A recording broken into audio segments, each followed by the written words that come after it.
சோழராணி. அத்தியாயம் 28. மறுநாள் காலையில் மணிவாசக சாத்தரின் புரவி சேவகர்கள் சிலரின் காவலோடும் புரவி வீரர்கள் சிலரின் பொறுப்பிலும் அந்த 200 புரவிகளும் காஞ்சி நோக்கி கிளம்பின. காஞ்சியில் இருக்கும் சோழர் படையின் வடதிசை தண்டநாயகருக்கு ஒரு ஓலை கொடுத்து அனுப்பினான் இளவரசன். அந்த ஓலையில் புரவிகளை பெற்று சோழர் படை வீரர்கள் பொறுப்பில் குருகுலத்திற்கு அனுப்பி வைக்குமாறும் பூம்புகார் வணிகரின் ஆட்களை திருப்பி அனுப்பிவிடுமாறும் எழுதியிருந்தான். மாமல்லபுரத்து பெரு வணிகருக்கு ஓலை அனுப்பி உதவிய அவரின் பெரு மனதையும் அனுபவ அறிவையும் பாராட்டி நன்றி கூறியிருந்தான். மாமல்லபுரத்து பெரு வணிகரின் காரியஸ்தரை மாமல்லபுரம் திரும்பவும் விடை கொடுத்த இளவரசன் பெரு வணிகர் எட்டி நல்ல நாட்டாருக்கும் தனது நன்றியை தெரிவிக்குமாறும் அந்த காரியஸ்தனிடம் கூறி அனுப்பியவுடன் பூம்புகார் பெரு வணிகரிடம் விடைபெற்று கொண்டு சோழகுலவல்லி பட்டினமான நாகை துறைமுக பட்டினத்திற்கு இளங்கோவுடன் பயணமானார்கள். முதல் நாள் பயணம் செய்து வந்த மரக்கலம் புறப்பட மேலும் 2 நாட்கள் ஆகும் என அறிந்ததால் கடற்கரை வழியாக தென்திசை நோக்கி செல்லும் சிறிய வழியில் புரவியில் பயணப்பட்டான். வழக்கம் போல வழி நெடுக கிண்டலும் கேலியுமாக பேச்சு கொடுத்தான் இளங்கோ. சோழ தேசத்தின் குணக்கடல் பிராந்தியத்தில் அவர்கள் பயணம் தடையின்றி அமைந்தது. பூம்புகாரிலிருந்து சில காத தொலைவே இருந்த நாகைத்துறைக்கு விரைந்து சென்று விடலாம் என்ற நம்பிக்கையும் இருந்தது அவர்களிடம். பூம்புகார் நகரை அடைந்த கணம் முதலே இளங்கோவின் மனம் அவனை அறியாமல் அனிச்சையாக தான் பிறந்த திருவிடை மருதூருக்கு அருகில் இருந்த நடார் கிராமத்தை நினைக்க தொடங்கியது.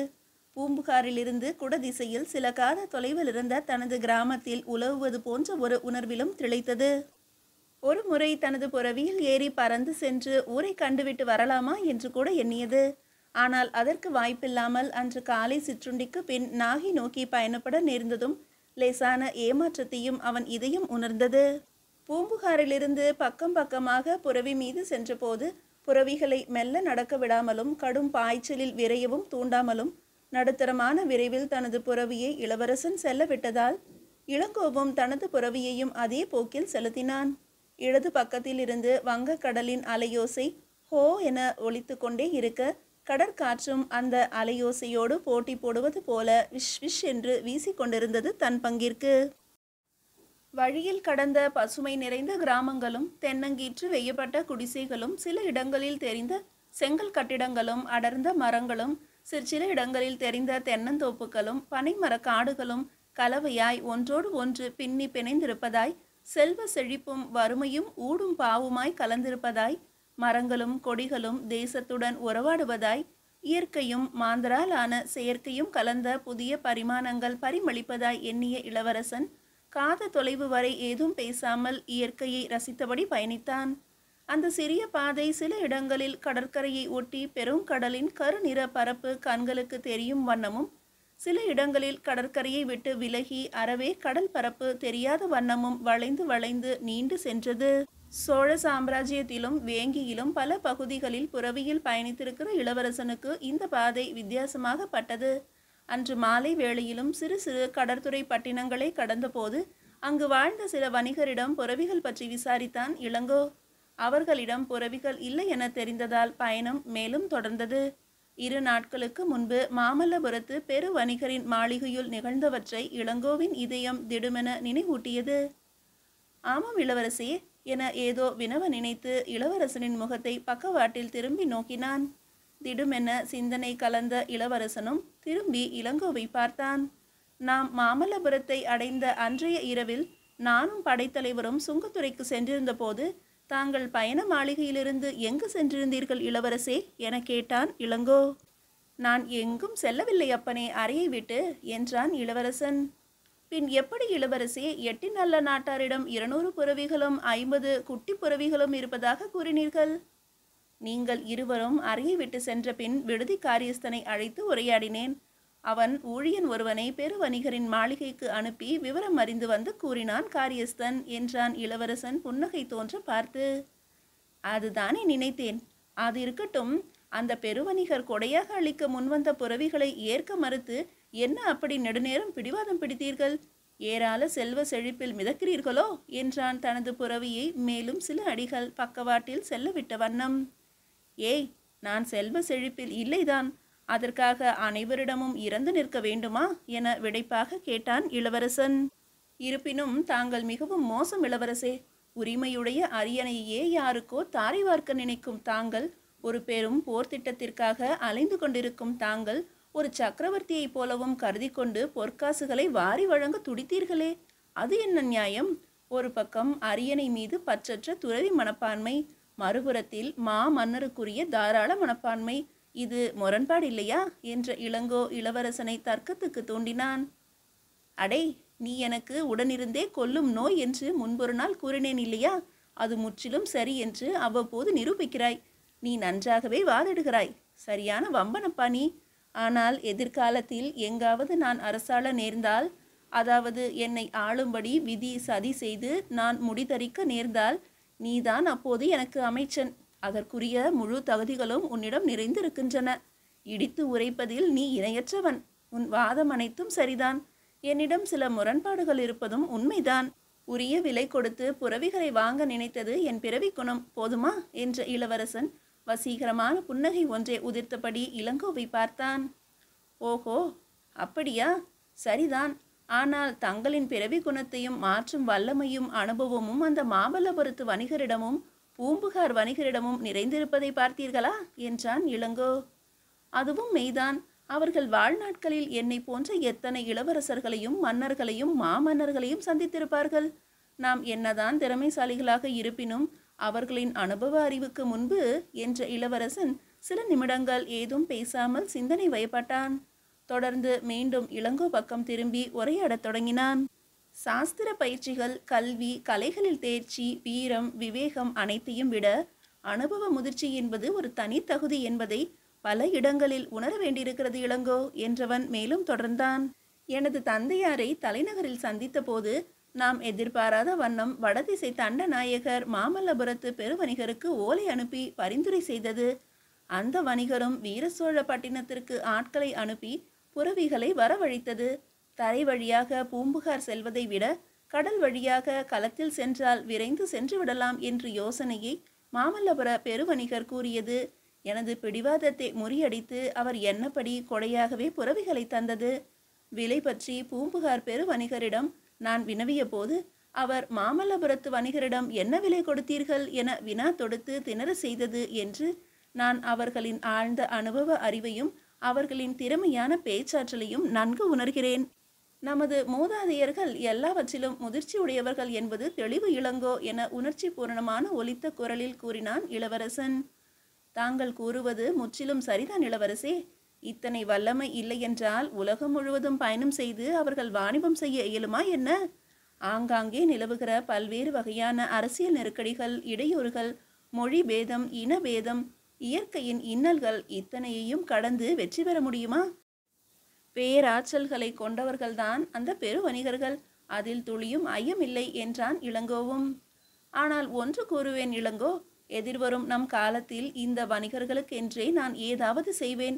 அவர்களின் பரம்பரை என்னை காலம் காலத்திற்கும் நினைத்திருக்கும்படி நல்லது எதையாவது நிச்சயம் சாதிப்பேன் என்ற இளவரசனின் ஆளுமை மிக்க புலி விழிகள் புதிய ஒளியை காட்டி மின்னியதை இளங்கோ கண்டான்.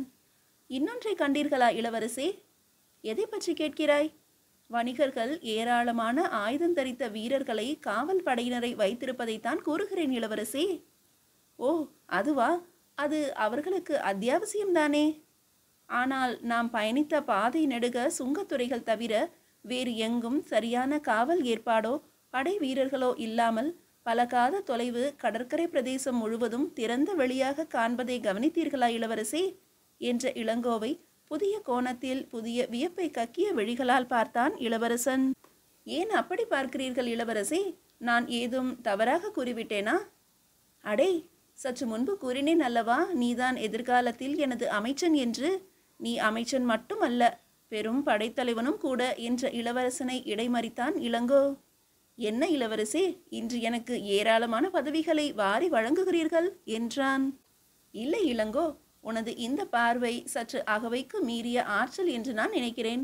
இந்த குணக்கடல் பிரதேசம், அதாவது கடற்கரை நீளத்திற்கு எந்தவித பாதுகாப்புமின்றி கிடப்பதை எல்லோரும் தான் காண்கிறார்கள். ஆனால் உனது கோணத்தில் ஒரு படைத்தலைவனின் தீட்சண்யத்தோடு காண்பதில்லை. அதனால்தான் உன்னை எனது பெரும் படைத்தலைவன் என்றேன். நீ புரிந்து கொள்ளாத இன்னொன்றும் உள்ளது என நிறுத்தி இளங்கோவை பார்த்தான். அது என்ன இளவரசே என்று ஆவலுடன் கேட்டான் இளங்கோ. வெளித்தோற்றத்தில் இந்த நீல கடற்கரை முழுவதும் பாதுகாப்பின்றி கிடப்பதைப் போல தெரிந்தாலும் உண்மையில் அப்படி இல்லை என்ற இளவரசனை அவசரமாக குறுக்கிட்ட இளங்கோ, என்ன கூறுகிறீர்கள் இளவரசே? அப்படி இல்லை என்றா? ஆம், கடற்பிரதேசங்களில் பல இடங்களில் சோழர் படையின் போர் நாவாய்களும் போர்க்கலன்களும் உலவியதை நீ மாமல்லபுரத்திலிருந்து பூம்புகார் வரை வணிக களத்தின் மேல் தளத்தில் நாம் நின்றபோது கவனிக்கவில்லையா? பூம்புகாரை விட்டு இன்று காலையில் நாம் பயணப்பட்டது முதல் கடலில் ரோந்து நாவாய்கள் புலிக்கொடிகளுடன் சில இடங்களில் தென்பட்டதையும் நீ காணவில்லையா என்றதும், ஆமாம் இளவரசே, கண்டேன். ஆனால் அவையெல்லாம் போதுமா என வினவினான் இளங்கோ. நாம் கண்டது ஒரு பகுதிதானே, இன்னும் ஆழ்கடல் பகுதிகளில் எத்தனை போர்க்கலன்கள் உலவுகின்றனவோ என்ற இளவரசனின் பதிலில் பிரமித்த இளங்கோ, தாங்கள் கூறுவதும் சரிதான் இளவரசே என்றவன் தனக்குள் வியந்து கொண்டான். அது மட்டுமல்ல இளங்கோ, நாம் கடந்து வந்த குப்பங்கள் கிராமங்களில் எல்லாம் காவல் பணிகளை மேற்கொள்பவர்களும் உண்டு. அதாவது ஊர் சபைகளே அப்படி சிலரை நியமித்திருக்கும்.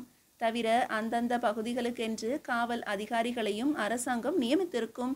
இவையெல்லாம் நெடுங்காலமாக என் முப்பாட்டனார் ராஜராஜ சோழதேவரின் காலம் தொட்டு நடைமுறையில் நிலவி வருகின்றன. இவையெல்லாம் வெளிப்பார்வைக்கு அப்பட்டமாக தெரியாவிட்டாலும் அவர்களின் கண்காணிப்பு நிச்சயம் இருக்கும் என்ற இளவரசனின் நீண்ட விளக்கத்தை கேட்ட இளங்கோ மேலும் வியந்து கொண்டான். பகலவன் பள்ளியறைக்கு பயணித்த வேளையில் அவர்கள் பட்டினம் என்ற ஊரை அடைந்தார்கள். அந்த ஊர் கிராமத்தை விட அளவில் சற்று பெரியதாக தெரிந்தது. வழியில் எதிர்பட்ட சிலரிடம் நாகை துறைமுகப்பட்டினம் இன்னும் எவ்வளவு தொலைவில் உள்ளது என விசாரித்து கொண்டார்கள். அரைக்காத தொலைவுக்கும் சற்று கூடுதல் தொலைவில் இருப்பதாக மறுமொழி கிடைக்கவே, சரி, நாகையை நெருங்கிவிட்டோம் என்ற குதூகல உணர்வு தொற்றிக்கொள்ள புறவிகளை சற்றே உசுப்பினர். புறவிகளும் விரைவை கூடுதலாக்கின. மாலை மயங்கிய அந்த வேளையிலும் சமுத்திரத்தின் பல பகுதிகளில் கட்டு மரங்களின் நடமாட்டங்களும் சிறு சிறு நாவாய்கள் பாய்மர படகுகளின் நடமாட்டங்களும் தென்பட்டன. மெல்ல மெல்ல இருள் கவிந்தது. வானப்பரப்பில் பூக்களைப் போல தாரகைகள் தோன்றி ஒளிரத் தொடங்கின. அதே கணத்தில் சமுத்திர பரப்பிலும் விளக்குகள் ஆங்காங்கே அசையத் தொடங்கின. அவர்களின் புறவிகளும் சோழ சாம்ராஜ்யத்தின் குணதிசையின் முக்கியமானதும் அளவில் பெரிதும் பெரும் வணிக மையமும் பல நாட்டு வணிகர்களின் நடமாட்டங்களையும் கொண்டதுமான சோழகுலவள்ளி பட்டினம் என்று போற்றி கூறப்பட்ட நாகப்பட்டினத்தை வெகுவாக நெருங்கிவிட்டிருந்தன. நெருங்கிவிட்டதற்கு அறிகுறியாக மாந்தரின் மிகுந்த நடமாட்டங்களும் புறவிகள், பொதி வண்டிகள், சிறிய கூண்டு வண்டிகளின் நடமாட்டங்களும் கூடுதலாக தென்படத் தொடங்கின. அகன்ற சாலையும் தொடங்கியது. பாதை ஓரங்களில் பலவித அங்காடிகளும் மாளிகைகளும் தென்பட்டன. நாகப்பட்டினத்தின் நகர எல்லைக்குள் அவர்களின் புறவிகள் நுழைந்தபோது முன்னிரவு வேளை. பயண மாளிகை எங்குள்ளது என விசாரித்து அறிந்த இளங்கோ அந்த திசையை நோக்கி செலுத்தினான். நாகை துறைமுகப்பட்டினத்தின் ஒரு பகுதியில் இருந்த பயண மாளிகையை அடைந்து புறவிகளை நிறுத்தி குதித்தனர் இளவரசன் ராஜேந்திரனும் மேற்காவலன் இளங்கோவும். பாதுகாப்பு காரணம் கருதி அங்கும் யாத்ரீகர்கள் என்றே கூறி ஒரே அறையில் இருவரும் தங்கினர். புறவிகளுக்கும் தீனிக்கு ஏற்பாடுகளை செய்த பின் இளங்கோ அறைக்கு திரும்பினான். இரவு உணவும் உண்டு முடித்து சற்றே உலவி வரவும் உலவும் போது நாகை துறைமுகப்பட்டினத்தின் பெரு வணிகர்கள் குறித்த விவரங்களை ஆங்காங்கே அறியவும் இருவரும் அந்த பயண மாளிகையை விட்டு நடந்தே வெளியேறினர். இரவு அங்காடிகள் பக்கமும் சுங்கத்துறை வாயிலின் பக்கமும் சென்று சில பெரு வணிகர்கள் பற்றிய விவரங்களை உசாவி அறிந்தனர். பல நாழிகைக்கு பிறகு பயண மாளிகைக்கு திரும்பினார்கள். புதுவித ஆபத்திலும் அவர்களை விதி கொண்டுவிடப் போவதை அறியாமல் மாளிகையின் வாயிலையும் கடந்தார்கள். அப்போது வாட்கள் உராயும் ஒளிகளும் அங்கே கேட்டன. மீதியை அடுத்த அத்தியாயத்தில் காணலாம்.